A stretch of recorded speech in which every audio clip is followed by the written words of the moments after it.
Welcome back to our channel. In today's video, we will guide you on how to find shared links in a group on WhatsApp for PC.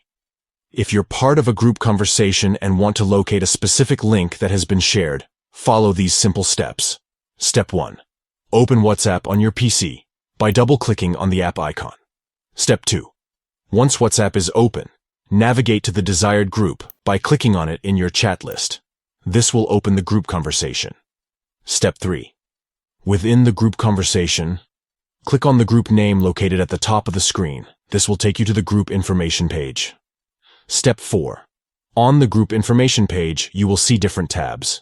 Click on the Links tab to access all the shared links within the group.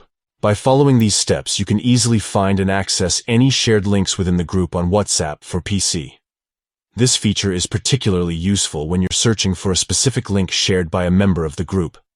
Managing shared links in a group conversation has never been easier. Stay organized and quickly find the information you need. We hope you found this tutorial helpful. If you have any questions or need further assistance, please let us know in the comments below. Don't forget to subscribe to our channel for more useful tutorials like this. Thank you for watching.